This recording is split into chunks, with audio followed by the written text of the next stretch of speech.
The door clicked shut behind me with a finality that still echoes in my dreams. My suitcase, a cheap roller with a broken wheel, dragged unevenly on the floor. My name wasn't even on the mailbox anymore. My wife made sure of that.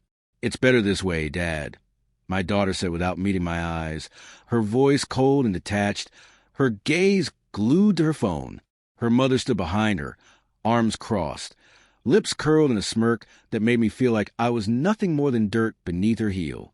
No tears were shed, no hesitation. They didn't expect me to beg, and I didn't. I walked down the marble steps, the same ones I paid for, past the fountain I had installed, through the gate I had built, and onto the sidewalk, feeling like a man being buried alive. But I knew something they didn't. 6 hours earlier, an email arrived in my inbox. No subject line, just one cold sentence. "Asterisk, your claim has been verified. Funds will be deposited within 24 hours. Asterisk attached was a scan check from the State Lottery Commission, $28 million. I hadn't told a soul, not even them. Not the wife I loved for 20 years, not the daughter I raised with stories, laughter, late-night milkshakes, and pinky promises.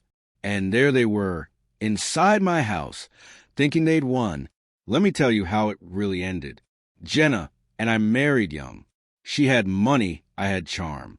At first, she loved how I could fix anything, build anything, smile through anything. I thought her father's disdain would soften over time. It never did. But we made it work. We built a life, a home, a daughter.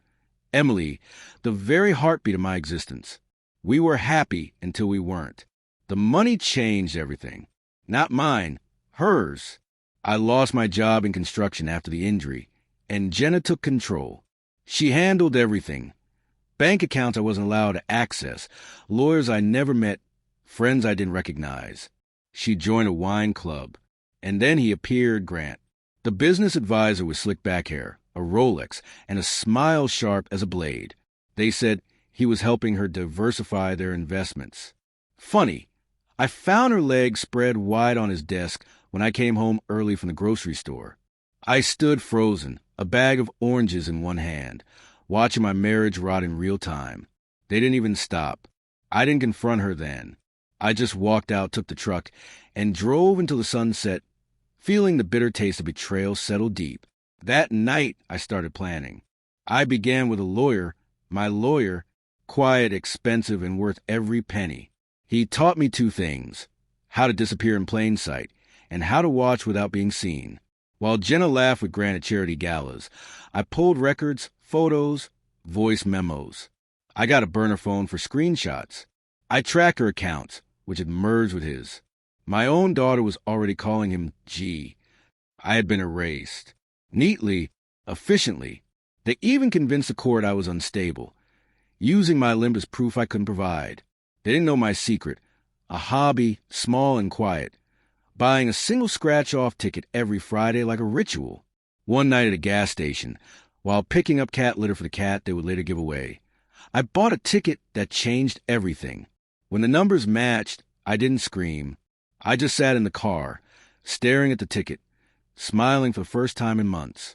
I felt alive again. 3 months later, the ambush came. The staged argument, the tears, the cops Jenna had pre-called just in case I resisted. I didn't resist. I signed where they told me and walked out silent. But I had already moved the real pieces.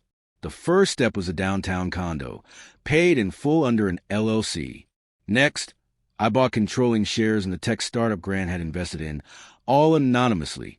I hired the best forensic accountant money could buy and found where Grant funneled Jenna's investments. He had drained it all, legally. The bastard was funding his own mistress. I made Jenna an offer she couldn't refuse. She took it. I sent a flower arrangement to Grant's office. Black orchids. No note. Then came the final act. I waited for Gala, Jenna's favorite night of the year, a night for charity and fake concern, dressed in blood-red gowns.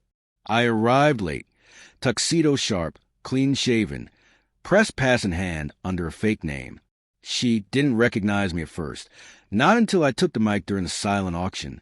"Tonight's special item," I said calmly, is the last asset owned by Jenna Lawson before her accounts were frozen this morning.